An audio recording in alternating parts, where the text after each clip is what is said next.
Assalamu alaikum wa rahmatullahi wa barakatuh. Bismillah, alhamdulillah, wassalatu wassalam ala rasulillah. We start by praising Allah subhanahu wa ta'ala and bestowing his peace and blessings upon the greatest man who ever walked this earth, Rasulullah sallallahu alayhi wa sallam.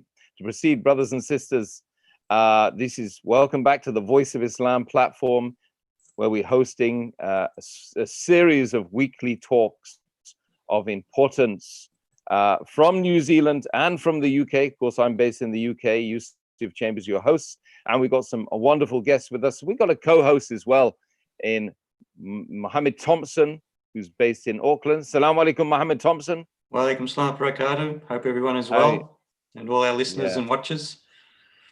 Absolutely, we're all feeling good, better now you've given us salam. And of course, we've got, well, the first time we've had Rob McKay, who's a Maori Scot, or a Scot Maori. I don't know which is correct. Assalamu alaikum, how are you doing? Kia ora, wonderful. Kia ora.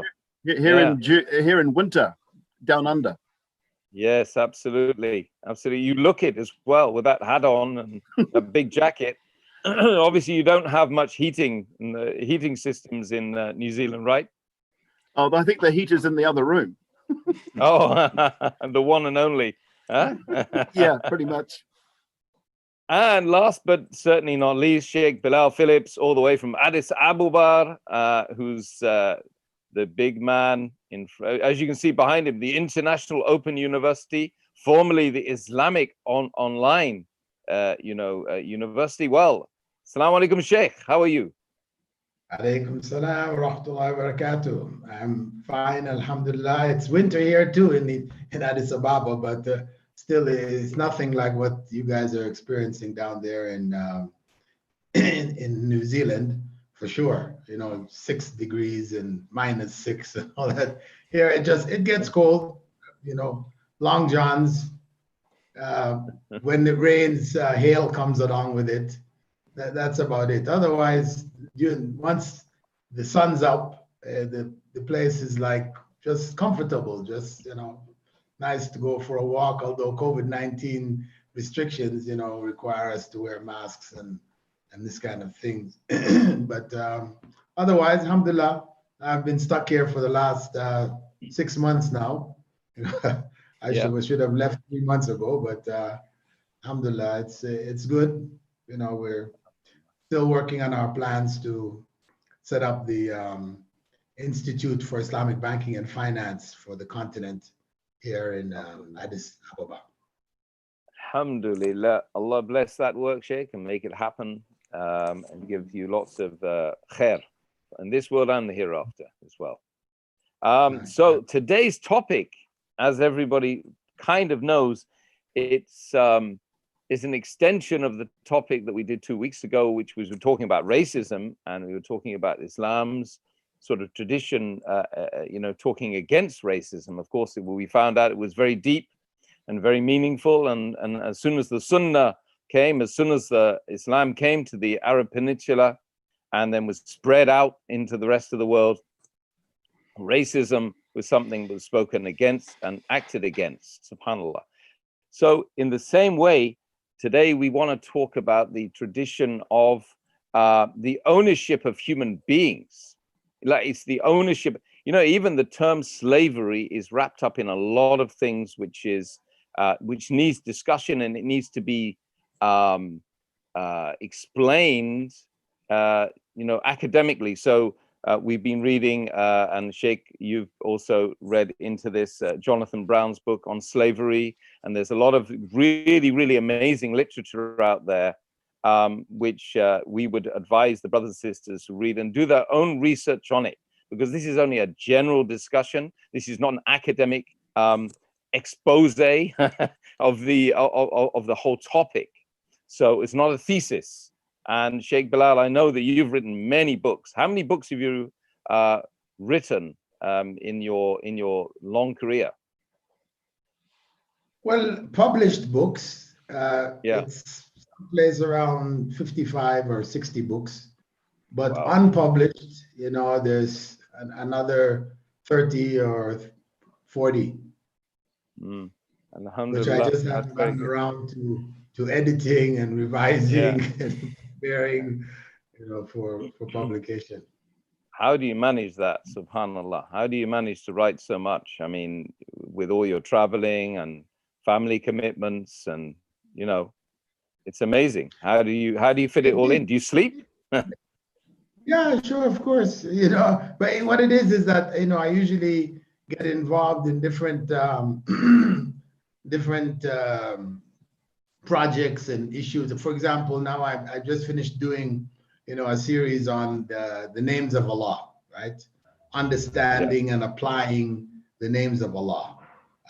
Where in Ramadan, I was doing it every day on Facebook. So, of course, that wasn't enough time to cover all 99 names. So I'm still doing it after Ramadan. Shawwal, I'm still going, maybe every other day. In Ramadan, it was every day. But, once I got going in it, I realized this needs to be a book, because there was no book that's covering it in the way I was handling it, in terms of, developing a system of how to understand the name and then apply the name where it is applicable, where it's not applicable, to affirm, the uniqueness of that name to Allah subhanahu wa ta'ala, and to understand all those who claim to the attributes and the characteristics of the name. They want to give it to human beings, because this is where people end up. Either you worship Allah with his attributes, or you worship his creation in his name. Yeah, it's one or the other. So it's identifying where that's happening, and etc. So the book is coming not because I planned to write a book before I started this project. It's after I got into the project and I realized the amount of time and effort I have to put in. I said, hey, this should be a book and people can benefit from it. Yeah, so it's like that. Most of my writings have come out not because I was a planned writer and I had a set of topics in my head I wanted to do, but circumstances. All my books like Usul al-Hadith, Usul al-Fiqh, that was because I was establishing, university education in Islamic studies. And there was a paucity of books in the market, they weren't available hardly, back in the 90s and that. So that's what drove me to, go and research, gather the material and prepare up stuff. This is for university or for dawah, the true message of Jesus Christ is, because involved in dawah need literature, which are simple and easily understood. And so my writings have always been based on necessity. As they say, necessity is the mother of invention. So that's my case 100%. So in terms of that, I mean, in terms of what you mentioned about some of your publications and the need, there is a need to explain the foundations of Islamic thought, right? So the whole concept of the Shahadatain and your adherence to that Shahada, and juxtaposing that with the critiques on slavery, because isn't man in slavery, whether he likes it or not, in the sense that, I mean, we're not going to use these things about shackled and indentured labor. We're not talking about that. We're talking about the slavery of man in his condition in this world. What is that condition? That's very true. And when the early companions went to other nations, and they would ask them, what brought you here? You guys coming off the desert, on your camels, look at our civilizations, the Persian civilization, the Roman civilization. You guys come, trudging in with your sandals on, and what brought you guys here? Why are you here? They said, we came to remove people from enslavement to other human beings and taking them to enslavement to Allah. That's how they described it. Specifically, they used those terms. It was so this you can say as the core statement, removing man from enslavement to his fellow man, to the enslavement to God. So that's the core of the issue. Whatever happens after that, and what people might do and say and practice, etc. This was the core message which the Sahaba took to the other nations as they came in contact with them. And they toppled these empires and set up, Islamic, you could say Islamic states, etc., in their place, and liberated the people from enslavement to human beings to enslavement to God. SubhanAllah. Yeah, that's a beautiful way of putting it. So Rob McKay, how are you doing this morning, Rob? You Very okay? good, Tim. Yes, great. Not too cold. Not too cold. Well, it's a bit cold. I mean, we are in winter, and we're at in the southern part of the globe. We don't get as much sun at the moment like you people do at the top. Yeah. But you've done a lot of work and a lot of political and social work around the Maori community. You yourself are, of course, descended from a Maori family as well. Is that your mother? Your mother is a Maori? Yeah, so on my mother's side, yes. And in our whakapapa, in our genealogy, a Scotsman came over in the 19th century, married a full-blooded Maori, who was the daughter of King Tawhio, who was from Waikato, Ngati Mahuta. And so that's the coming together of tikangarua, of two cultures, Scottish from Scotland and Maori, who are the indigenous people of Aotearoa, New Zealand. Yeah, so I come through that line. So I'm Scottish and Maori, but more Maori because I live here. I've been to Scotland several times. And I go in your summer, is it July, August? Well, it's supposed to be, but it moves around a lot these days. Right, we've had, I think, rain continuously for the last 3 weeks. It's rain and cold. Yeah, no, it's lovely Scotland going up there because I was staying with people in East Kilbride. Yeah, and they took me to the Isle of Skye. Up to Aberdeen, Edinburgh. I just love Edinburgh. Beautiful. Oh yeah. It's like something out of a fairy tale story. Yeah, it is. It's true.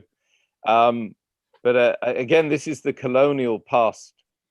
As yes, Sheikh Bilal, I think your right. Yeah, I just wanted to add, as Rob was talking about his genealogy, believe it or not, part of my grandparents came from Scotland too, the McDermotts.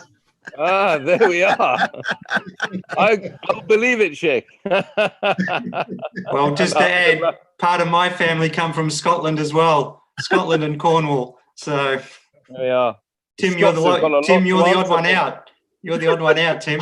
The Scots got a lot to answer. Of course, I'm Celt anyway.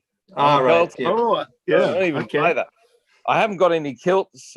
Sheikh Bilal, have you got a kilt? Have you got a tartan attached to your family? Or I've got a tartan. I can bring the scarf in if I can get it out of the cupboard. Yeah. Anyway, so Rob, you actually embraced Islam 2 years ago. Alhamdulillah, thank God. Yes. And do you feel that you are enslaved, or you're less enslaved because of Islam? Do you know what I mean? Enslaved to having to follow that, and accumulate this world, the dunya, as we call it, the dunya. Yes. Well, it's interesting when Sheikh Anwar, who's our imam at the Masjid of Taqwa, when on the day of Al-Fitr after Ramadan, that's when I became a Muslim and said the Shahada. And I think in that saying, he led me through that prayer or that induction into Islam. He wanted to clarify because, having been a priest in the Anglican Church, he wanted to make sure that he made the point that there is but one God and that Jesus is a slave of God, a prophet of God. And Mary is also a servant and a slave of God. So the notion of being enslaved, there's similar language in the New Testament. Paul, the apostle, described himself as a slave of God, a servant of God. I think the Greek word is doulos. In Maori, it is taurekareka or pononga. So the notion of you are submitting to the will of Allah. you are in submission. And the very way, I was attracted to the very way that Muslims pray, because when you pray, it takes on the form of submission.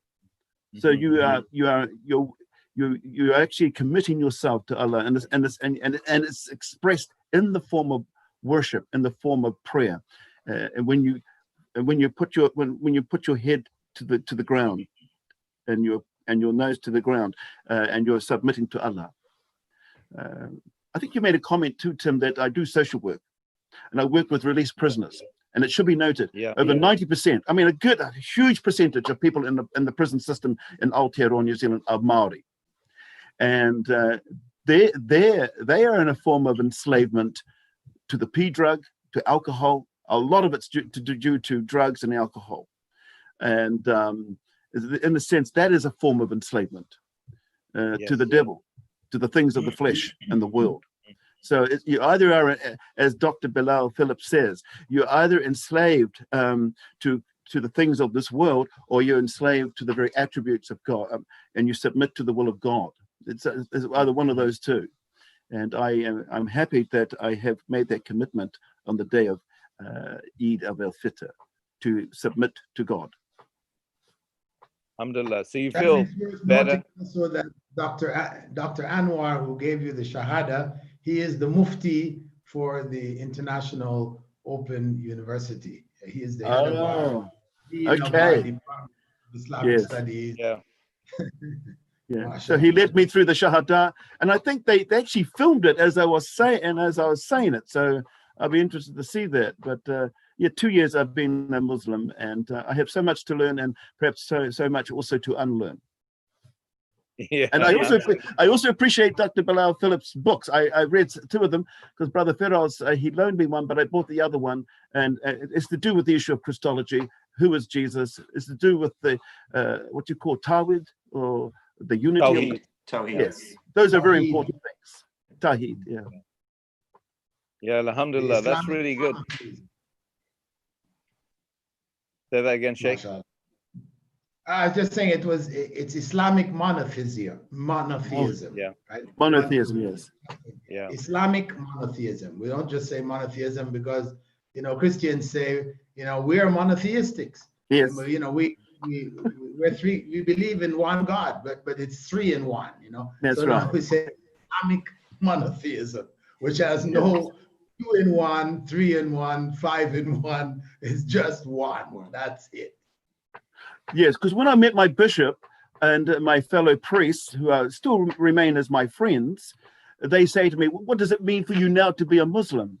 And I actually use the word, "I'm now a pure monotheist," because they continue to describe themselves as monotheists. But I said, "No, I'm a pure monotheist." That in the nature of the one God is one being. He's not divided amongst or composed of three persons, which is what the Nicene Creed teaches. Mm-hmm, mm-hmm. And you can actually say that we follow in the Unitarian tradition. Yes, that which was the dominant form of we could call it Christianity, following Jesus. They were the dominant ones, in Egypt, in Syria, and these areas. They were the Unitarians. And they were overcome by the Trinitarians coming out of Greece and Rome at a later period. But that we're following that same tradition, the same tradition of Jesus and his followers. Yes. So if we go back to the historical Jesus, as Dr. Bilal Phillips says, the real Jesus, Jesus was not a Trinitarian; he was a Unitarian, and he quoted from Deuteronomy, the Shema, and then you see in Mark 12, a certain person asked him a question: "What is the greatest of all the commandments?" And he quoted the Shema.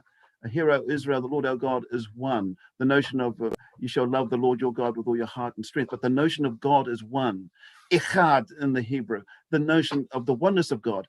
So we've come. So in the first century, the church was okay. I mean, they're focusing on one God, but I think after the first century, into the second century, there were changes as you move from a Jewish culture into a Roman Greco culture. Things changed. You're quite right. Mhm. And actually, there was a series of lectures which I gave on that. You know, I'd done research into James.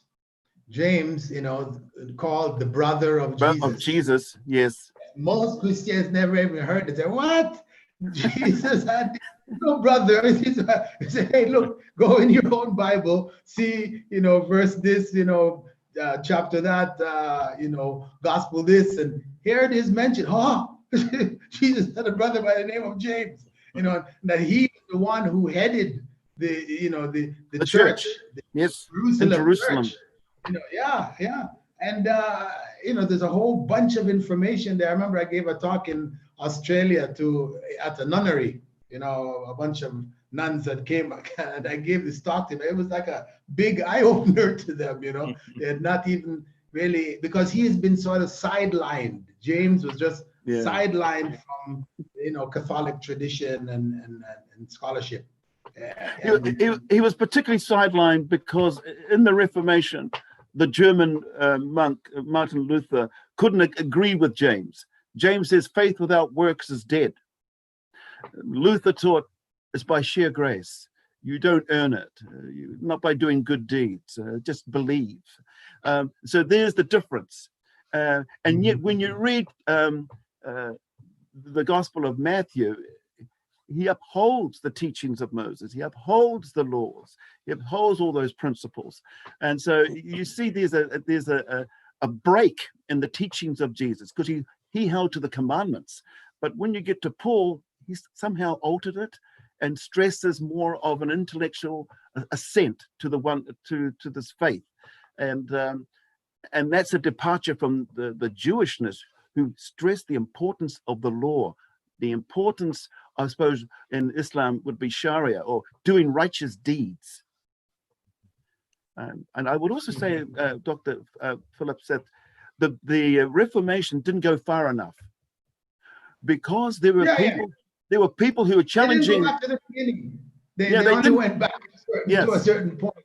You know, get rid of the Pope, and then we're good to go. You know, whereas they didn't go right back to Jesus's time. Look at what James was saying, and the people who are around Jesus, you know, and then preserve that. If they had gone back there, then it would be a whole nother story.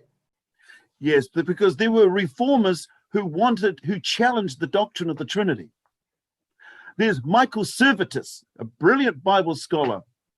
He said the Trinity is superfluous. It's not biblical. And what did John Calvin do with him? The famous French reformer, John Calvin, had him burnt at the stake. Michael Servetus in Switzerland. I mean, it's sad because unfortunately they can't do that today, but if only the Reformation had then eliminated the concept of God being composed of three persons, because I even found that problematic, the notion that to be a person is to have a will and a mind. And if God is composed of three persons, he would have three wills, three minds, and three centers of consciousness. Because I'm a person. You, Dr. Bilal, you are also a person. We each have within us a center of consciousness. And that would actually contradict the purity and the unity of God. You know, God is the supreme consciousness.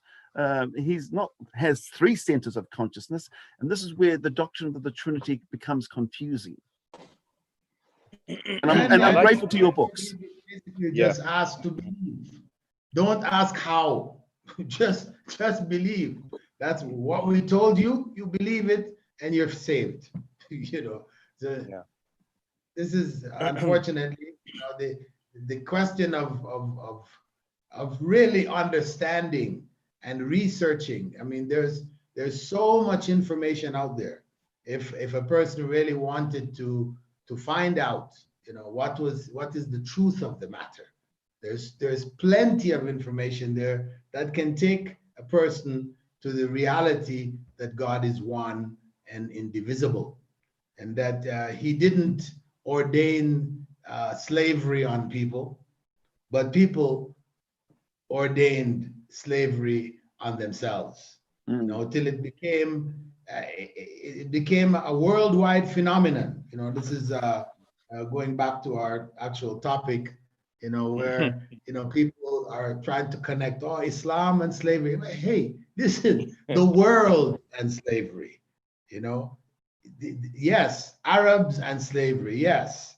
You know, but Islam and slavery, meaning that Islam promoted slavery? No way. Absolutely no way. All of the literature, the statements of the Prophet ﷺ, the Quran, everything, the whole civilization did not build itself on slavery. You know, what we call slavery now, you know, which the West, you know, has left as their legacy. You know, all of the problems that we're faced with now, Black Lives Matter and all this that's, you know, going on. I mean, this is part of the legacy of slavery, which was instituted by Western civilization, what we now know, the roots, the founders of Western civilization. They built themselves on slavery. No place in the Muslim world which excelled, places like Spain, in Syria, in Damascus, the big leading centers of knowledge, Timbuktu, etc. None of these centers of learning and civilization were built on slavery. No. Yes, slavery existed, as it did everywhere in the world. You know, yes, Islam didn't come and say straight out, end. No. Instead, it put practical principles in place which would eliminate gradually slavery. Because when they ended slavery in America back in the 1800s, they ended it officially, but it didn't end. It just took on another form, you know, because, okay, all these people, you say, you're now free. Free to do what? Well, we promised you 100 acres and a mule and whatever, but this was never given for them to restart. So now you had people who were working on farms. Now you say, okay, you're free, get off the farm. What do we do now? You know, how do we? So they ended up right back on the plantations, and the slavery continued for many years after that, even though they were officially on paper emancipated. So the reality is that in Islam, what existed all around the world, it recognized, and it put principles in place to humanize it, so the person, that's why, as you mentioned before, how do you define slavery? There's so many different definitions. If you go and look at the documents or the reference works, etc., there's so many different definitions, you know, and virtually in every different region and part, you would have to define slavery in its own terms. Okay, there's a common factor, okay, that a human being is owned. Okay, that's a common factor. But after that, you know, it has so many other different variations, etc., etc. And the reality is that this was in existence, and all of your Islamic texts from the Quran, from the Hadith of the Prophet ﷺ, all of them focused on manumission, setting slaves free for virtually any and everything. Yes, if you free a slave, you know, or you did a sin and you free a slave, you know, and you killed another human being, Muslim, free a Muslim slave, and so on, so the whole system was designed to minimize slavery in the society and to eradicate it gradually, you know, following systems which were applicable and implementable, and people were encouraged to do this. So this is the the realities when we look at slavery. And now, of course, because the West is being focused on, the Black Lives Matter movement, etc. Recognizes that what is going on now is the legacy from slavery. Where at its core, the people from Africa were looked at as subhuman. This is what is at its core. They were looked at as subhuman, like Australia, and the Aborigines. They were looked at as subhuman. They were put in cages. They were, taken away from their families, broken up anyhow. So it was this view that brought out the worst aspects of slavery. Whereas in Islam, the Prophet ﷺ, the Quran, clearly lays down the principle that there is no difference between people. All human beings came from Adam.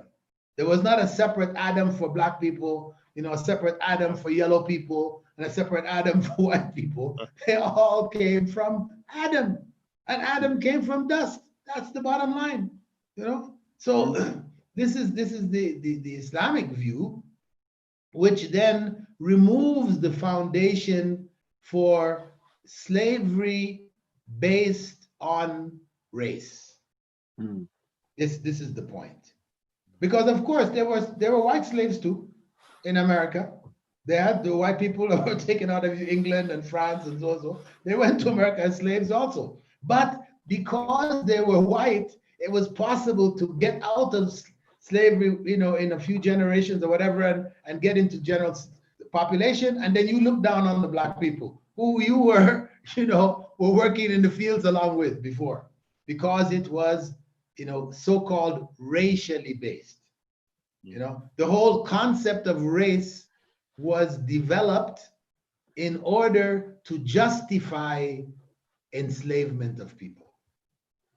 So it's a whole different mindset that is behind that, Same thing with the red people of, the Indians, so-called red Indians, or, Aboriginal Americans. Same thing with them. They were, dehumanized. The devils in the hellfire were either red or black. So this, and then God was white. Jesus was blonde hair, blue-eyed, though he was born in the Middle East. He was blonde hair, blue-eyed. This was a serious case of indoctrination, on the world population, and what we're seeing today is an extension of that.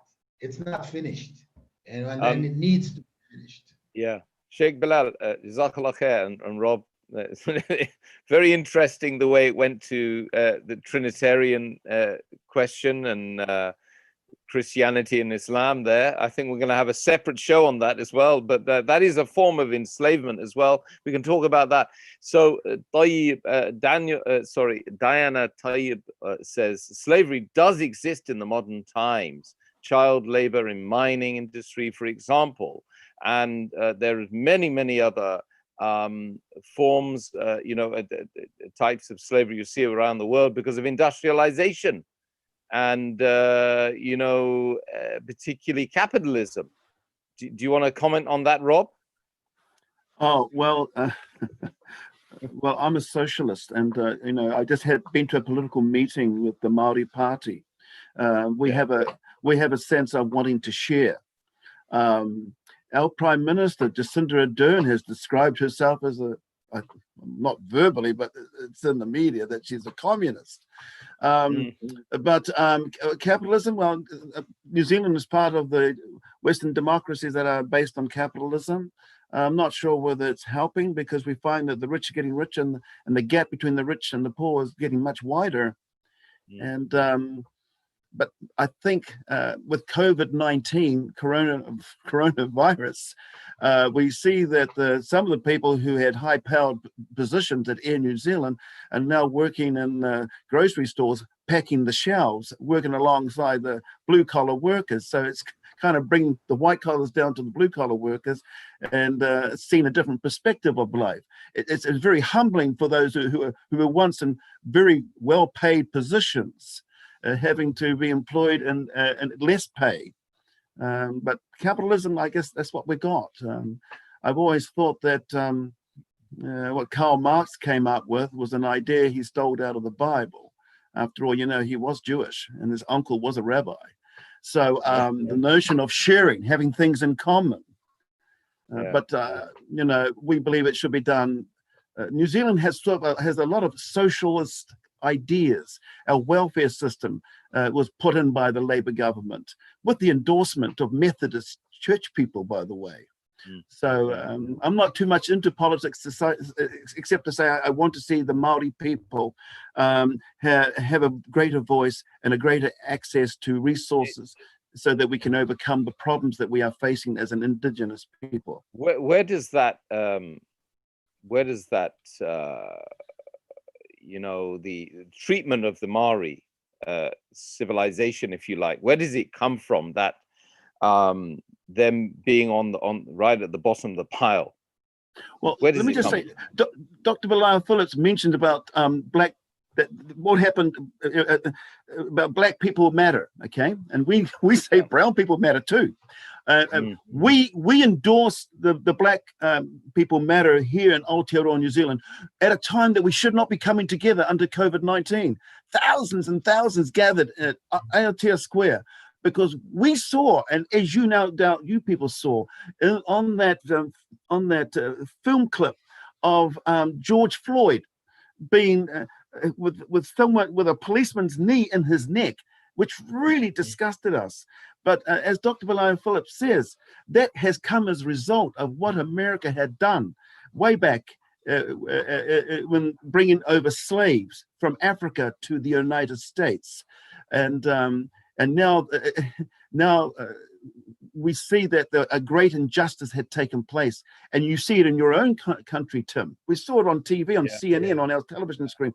People pouring into London, protesting, and because we see an injustice done. Now, Maori compared to other indigenous people or other colored people don't have it as bad as I would say, as the blacks in America, because that is terrible. And to think that America is being a Christian nation, who incidentally, they endorsed slavery because that's how they understood the Bible, the teachings of the scriptures. That is what separated the Confederates south of the Dixie line and those people north. The people who held to the Bible quoted those texts that's endorsed slavery, because in the Old Testament there was slavery. And in the New Testament, when Christians were in the Roman Empire, the economy was based on slavery.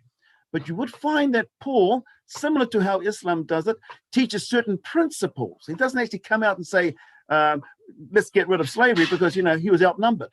But eventually in time, it took a long time for slavery to be eliminated. For Maori to be at the bottom of the heap is due to the fact that Parker came over here, formed an agreement with Maori. They couldn't enslave us because we outnumbered them. And they formed a treaty agreement, and they kept to that treaty until such time boatloads of the poor and the weary from Britain came here and outnumbered us. That's when they took over New Zealand with the militia, and we had sticks and they had guns with metal balls, and they took over our land. Maori have been dispossessed of 66 million acres of land, which was once ours. Wow. We can feel what the Palestinians must be feeling. This was once our land in North America. Yes, and of course America has the cheek to call it manifest destiny. Yeah. Subhanallah, that's strong words there. We got Abdul Malik al-Shakur. He's saying he's one of our Maori Revert brothers there in New Zealand. He was on the show a couple of weeks ago. Right. I think he was you guys might have seen that. There are many different types of slavery of the body and mostly of the mind in the Western world until you find the creator. He said, of course, he found the creator in Allah subhanahu wa ta'ala, Yes. and became a Muslim. So that de-enslaved him, that he was enslaved. He felt he was enslaved. That's an interesting way of putting it. I think that's similar to what Sheikh Bilal Phillips was talking about right at the beginning of the show. What I want to add here, Tim, is this. Maori, prior to Pākehā coming, used to have slaves. Really? Yeah. I mean, they would enslave another tribe, you know. And when the Pākehā, the white man came here, they gave Maori the muskets. And the first tribe to get the muskets was the people from the far north, Ngāpuhi. And you know the story behind that. They brought back slaves in their hundreds, you know, and it really shattered the whole Maori worldview, Pākehā technology, because, you know, once you get the musket, you can kill more. And they just enslave people. And to become a slave in Maori culture is to lose your mana, is to lose your sense of self-dignity. And you could never go back to your people. But because there were so many people, when one Maori tribe would conquer another, take these people enslaved, it was so many of them that eventually, and of course, the bloodbath between Maori. There were more Maori killing Maori than Maori fighting Pākehā. And that caused an enormous, in the consciousness of Māoridom, a lot of shame. And that's why they finally discarded the practice of killing each other, and they embraced the Christian religion because it was promoting peace. And that's one story. It's a classic story that is known to most Māori. And I'm sure many Māoris who might be listening would remember that waiata we sing, Tamangaka Māori, we embrace the Son of Peace. We felt ashamed of all of our hara, all our sins, of what we've done to each other and enslaving our brother people from other tribes. MashaAllah. Wow, that's amazing. One of the brothers points out, Ibn Rabah, he said, a Negro slave, a slave originally from Habasha, Ethiopia. Bilal is one of the evidence of the story of Islam's respect for human equality, anti-racism, and social equality. Sheikh Bilal, you want to comment on that? Well, yeah, of course. Bilal this Habashi. concept, the concept of color as being a basis, or ethnical background as being a basis for slavery, and injustice and exploitation. This was something which Islam eradicated right from the very beginning. When the Prophet ﷺ, had Bilal climb on top of the Kaaba after taking Mecca, having Bilal climb on top of the Kaaba and call the adhan, with all the Quraysh tribe around who had, looked down on him, and people like him, as being inferior, this, that, and the other. Here he is standing on top of the Kaaba. Prophet ﷺ is making a statement. He could have put a number of other people up there, blacks were not the majority. So you could say, okay, the majority, so whoever he puts up there is going to be black anyway. No, they were a minority. They were slaves from other places, from Persia, from Rome, from other parts of Arabia, etc.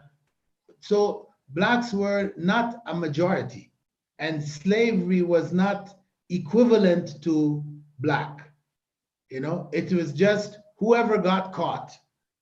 If you are from another tribe, just like the Maori situation there, tribes fought and you captured some of their people, you enslaved them. Enslaved them meaning that they became your servants. Eventually, they marry amongst you and they become one of you, and you carry on. So it's not like an institution which is going to stay the same forever, because it's based on color, or special ethnicity, then that's it. It means that's forever. So the whole history of Islam has rejected that kind of a concept. Yes, Muslims were involved in the slave trade, etc., but it was not the main thrust. When Europe came to Africa, it was just, a free for all. Grab as many of them as you can, sell them and buy them, and everywhere. It was whereas most of Muslim, Arab, and non-Arab who converted to Islam, etc., their expansion into Africa was trade. They came as traders. And it was 90% trade. Very little enslavement took place. Yeah, people there had slaves, and they sold them. And the Muslim traders carried them along with the goods that they've traded, bought, and everything else. They brought them back to the centers, the major, cities, etc., in different parts of the Islamic Empire. So that was a side issue. It wasn't the main issue. Spain was not built on slavery. Damascus, was not built on slavery. They didn't bring in all the slave labor to come and create that. No. People worked together, the scientists, the specialists in the different fields, agriculture, etc., architecture, and all this. They lived and worked together. So slavery was never, you could say, as some people say, it was never really a part of the DNA of Islam. It was something in existence, which was a side issue. It was never the main issue. The Prophet ﷺ, instituted so many different instructions, concerning freeing slaves. So it shows that the Quran itself, in no place in the Quran does it say take slaves, make slaves. It's saying free the slave for this, or free the slave for that, or free the slave for the other. This is the texts. And the society functioned like that. But of course, when people move away from the original teachings, the correct teachings, no doubt Satan is busy. Satan will put in, little ideas. Well, why don't you do this? Or maybe you can do that. And so it interfered and gave a bigger role to slavery, though it never reached the role of nation building.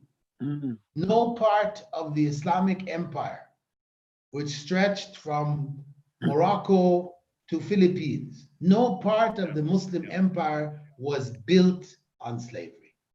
Yeah. Whereas reality in terms of slavery from Western civilizations experience, it was built on slavery. Europe was built on slavery. They didn't end slavery until, it was no longer cost effective. The 1700s and 1800s, when it became no longer cost effective, it's okay, maybe we should stop doing this now. This is what, so now we're the good guys. We have freed these people. Look what we did. Because we're no longer making a lot of money from it anymore.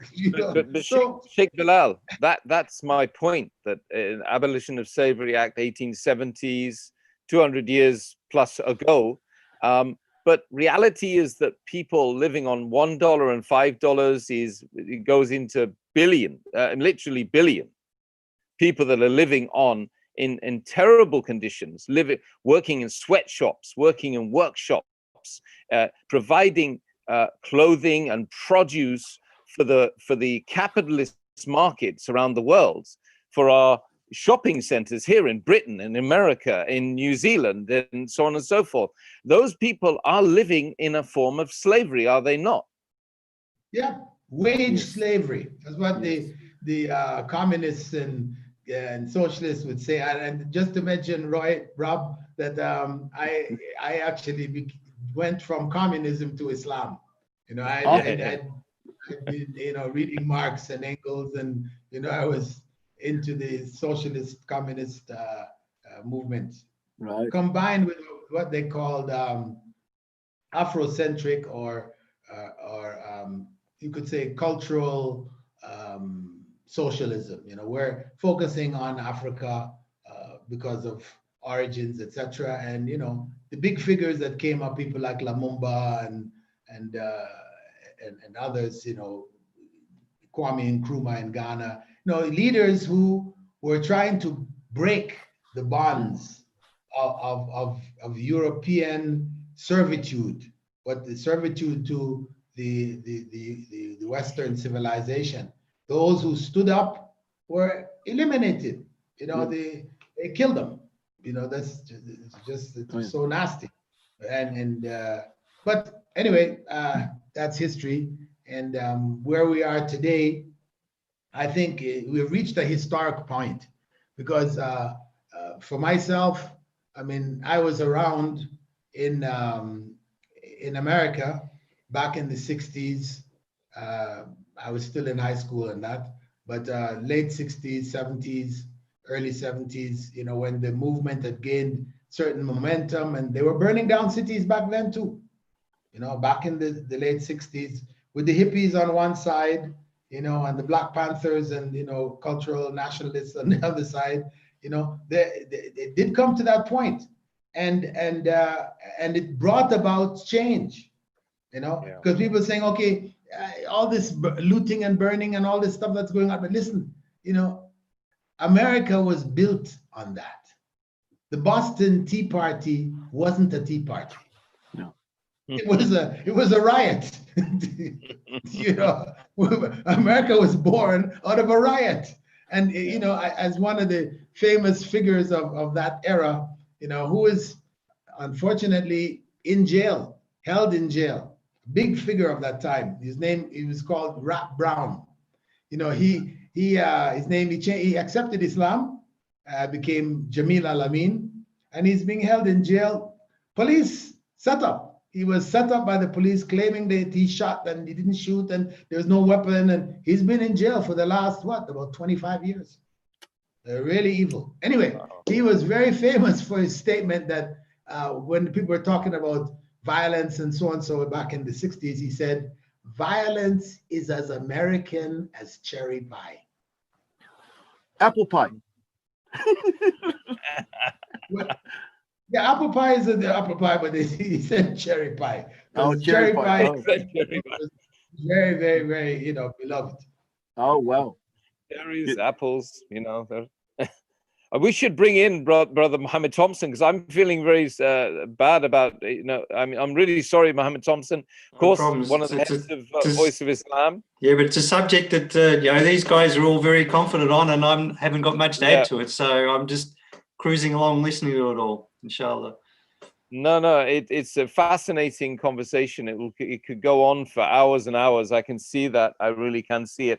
But one of the things I like to also bring your guys' attention to is it's kind of like an indentured labor system, and that is the universities. What's happening with universities? Because of course the Prophet Muhammad sallallahu alaihi wasallam asked for ilm nafiya, knowledge which is beneficial. Nowadays, kids are now going to university to get a piece of paper, right? Now that piece of paper is now costing them. In the UK, it's costing £9,000 a year, and that's just for the tuition fees. Sheikh Bilal, this is very topical for you, being the head of the International Open University there in the background. Where does it stop? Is this a form of slavery as well? Indentured labor, where you get a £50,000 debt, and then you have to pay it back for the rest of your life. In America, $250,000 it costs to become a dentist. I mean, something like that, dollars. Now, so isn't this a new form of modern slavery? Who wants to go first? I don't know about new form, but it's a form of slavery, because as soon as you're there, you've got this indebtedness, and a lot of the time it's interest. They've got interest on it as well in some countries. And so you're already bankrupt before you're starting your life. Yeah. So you're just a slave for everything. Otherwise, you escape the country and try and, go somewhere else and utilize what you've learned somewhere else. But it's definitely a form of you're a slave to a master, and the master is the one who's lent you the money. And then you usually have to tie yourself to some organization for so many years, and then try and work it off. And usually when you first become a graduate, there's not much you're making. You, especially doctors and that, they sort of not making a lot for a while. I think you're better off to be, forget about those things and become a tradesperson where there's shortage everywhere. And especially in New Zealand, tradespeople are getting probably more money than doctors and dentists now, and in bigger demand. And, they don't come out, they actually get paid to do their tuition, with the apprenticeship system. Yeah. I mean, so that was what I was alluding to. Rob McKay, I mean, where does this end? I mean, because the fees seem to be going up and up and up, and there's a disparity between whether the poor can afford this now. The poor can't afford to go to university, right? So there's a little bit of support for them, but most of them are now selecting the option to go straight into work and not study, In New Zealand, students are facing the same problem that they're having in your country, in the UK. Enormous bills because of paying to paying out of their own pocket to get educated. Fortunate for my firstborn son, he got a couple of Maori scholarships. And he was able to achieve a conjoint degree. So he's a bit of a capitalist because he took out a student loan and he invested it into the warehouse. And because he didn't really need the loan, but my other son is doing an engineering degree, but he has to work, so as well. So this is the burden of achievement. I just want to add something that Dr. Bilal Phillips says about making people like the black people subhuman. That is the true thing. I remember quite vividly the Aborigines of Australia. It wasn't until 1967 they were declared as human. Prior to that, you know what they were classified as? Fauna and flora. No. Wow. Back in the 1920s, I was still out shooting them like rabbits. Yes. Yeah. A bit like what the Americans do in the Deep South with the Mexicans. They still do that. Yeah.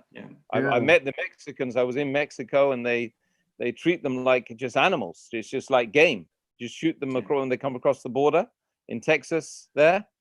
Well, so things don't seem to have moved on. Sheikh Bilal, what's your take on the issue of education and paying for education and the value of that education, and also like it being a form of slavery after, you've got to pay that huge debt back, and it's interest based, like Rob McKay say. Yeah, the thing is that this is why when we talk about recent times in the Arab Spring, and we look at Gaddafi, for example. This is a classical case. Here is Gaddafi, right? He's supposed to be the bad guy, but actually, if you read his history, he did for the country what nobody else has ever done. He provided free education for every citizen, from kindergarten to PhD. Don't tell me that Libya is richer than the US. No way. Richer than the UK? No way. If Libya could provide that free education, it could be done in America. It could be done in the UK. And it could be done in Australia if they want to. But they have deliberately put this out of the reach of the masses of people in order to keep the masses, as what we call ignorant. Ignorant, but then it's this modern form of slavery, wage slavery or wage labor. They're tied to their jobs by the wages they get, which is only enough to survive. Very few make it out of that, the masses.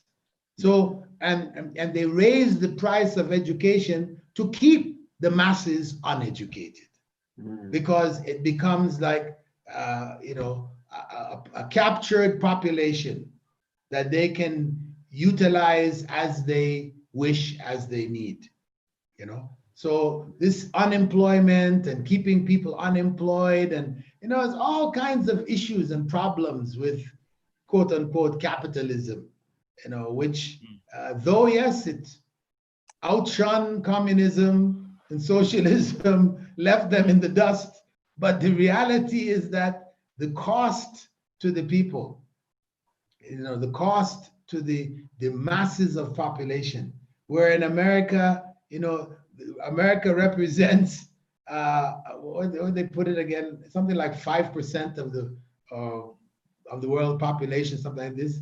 But the rich of America, represent something like a quarter of the world's population, in terms of possessions, ownership, companies, etc., etc.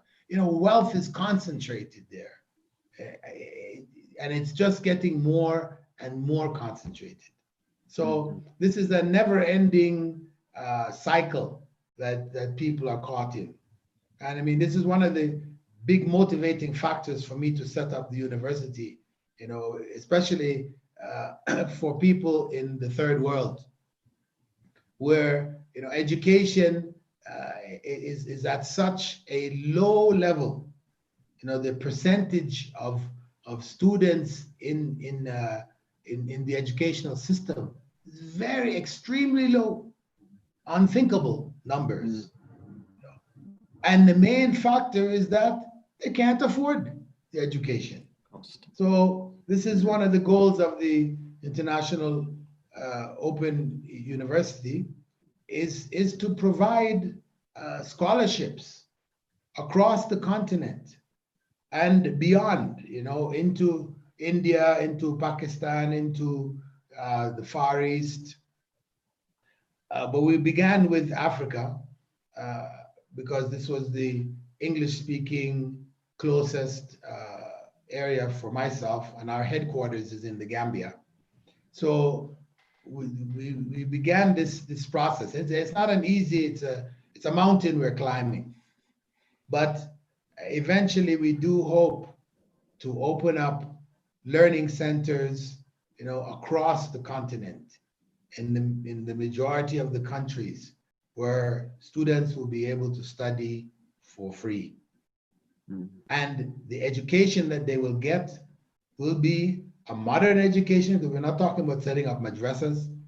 We're talking about a modern education, but one which is delivered from an Islamic perspective. So regardless of whatever subject one is taking, they are getting guidance in terms of how to utilize this knowledge. Because we may get good knowledge, beneficial knowledge, but if we're not guided in how to utilize it in the society, then it becomes a weapon which harms the society. Yeah.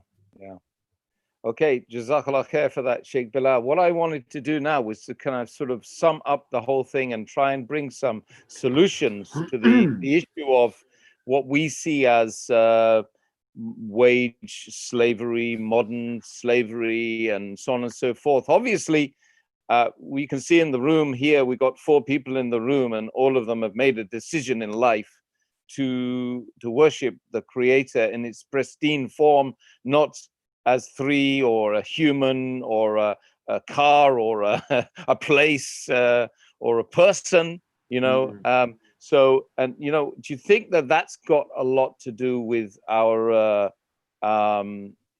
emancipation? Are we emancipated because we've taken that decision? That's one thing I'd like you guys to address, and for you to generally say, what are the solutions for us, as a human race, to move away from enslavement of the individual, of the soul, and returning to something which is of a higher value? Sheikh Bilal, first of all. Well, you know, the Prophet ﷺ had said, Ta'isa abdul dirham wa abdul dinar.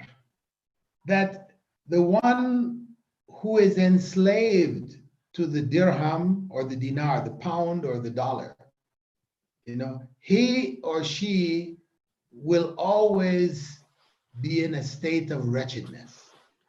Their life will be wretched because once that becomes your God becomes this life, this material life, the products or the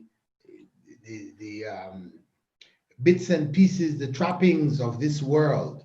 Once we are addicted to this, then our life is cursed.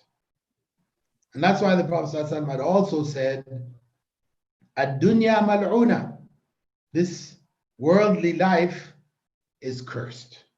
Mal'unun ma fiha, and everything in it, its contents are cursed. Illa dhikrullah, except for the remembrance of Allah. Wa ma wala, and what helps us to remember Allah. Wa aliman, the teacher, scholar. Wa muta'allima, and the student. So from that, we can see the Prophet ﷺ stressing the importance that we all be either students or teachers. If you're no longer a student, means you've learned till you reach the status of teacher, then that's what you should be. You should be teaching what you learned. If you don't have the knowledge, then you should become a student. And you could be a student while being a teacher, being a student in certain areas and teaching in other areas. But that's why the Prophet ﷺ said, خَيْرُكُمْ مَنْ تَعَلَّمَ الْقُرْآنَ وَعَلَّمَهُ. The best of you are those who learn the Quran and teach it to others. He didn't just say the best of you are those who learn the Quran. He could have said that too. But he added to it and teach it to others. I mean, that's what makes one best. One escapes the curse of the dunya. That's not to say that the dunya can not be utilized and enjoyed, right, Sheikh Bilal? Of course.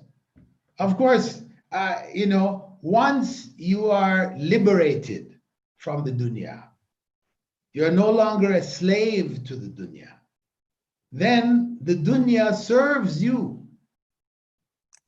The dunya becomes your slave, your servant, and you are able to utilize it without it damaging you. But when you're addicted to it, then you become like a drug addict. You know, you can't let it go. It's always on your mind. You can't rest at night. You can't find peace. You can't find real happiness. It's just temporary. It just pops up for a minute, it's gone. And you know, your life is just constantly running after the dunya, the rat race. You're constantly in that rat race. So that's the point, that, you know, by seeking knowledge, and this is knowledge in all of its senses, knowledge first and foremost of Allah. That's the most important knowledge that we should have, to know who is God and be clear on it, who really is God. And once we've understood who God is, then we have to live a life in which we are conscious of God. That's the goal, to be conscious of God in all of our activities, you know, and then we become also conscious of those around us, of the people around us, their needs, the society, etc. And we should be beneficial to society. And we can only be beneficial to society if we have knowledge and skills and abilities which can benefit. So this is where that process of education and gaining knowledge, passing it on, sharing it, building the society, you know, on that basis, and the basis of, obviously, of Tawheed, which forms the foundation for everything. Jazakallah khair, Sheikh Bilal, for that summing up. And we're going to go to Rob. over there in New Zealand are on Maori Scott for Maori, the yeah. day. Mm. Yeah, Well, yeah. I just want to just recap what Dr. Bilal Phillips says, using that analogy of the student and the teacher. I've only come into Islam 2 years, really, and so I'm still a student.